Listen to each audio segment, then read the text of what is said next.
Hi hello నమస్తే. నేను మీ శివాని. అందరూ ఎలా ఉన్నారండి? చూస్తున్నారు కదండి పిచ్చుకలు.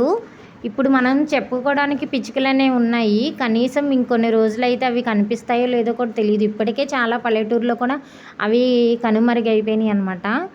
ఎందుకంటే పిచ్చుకలు అంతరించిపోతున్నాయండి. మన నెక్స్ట్ జనరేషన్ వాళ్ళకు కూడా చూపించడానికి పిచ్చుకలరా ఇవి అనడానికి కూడా ఉంటాయో లేవో తెలీదు.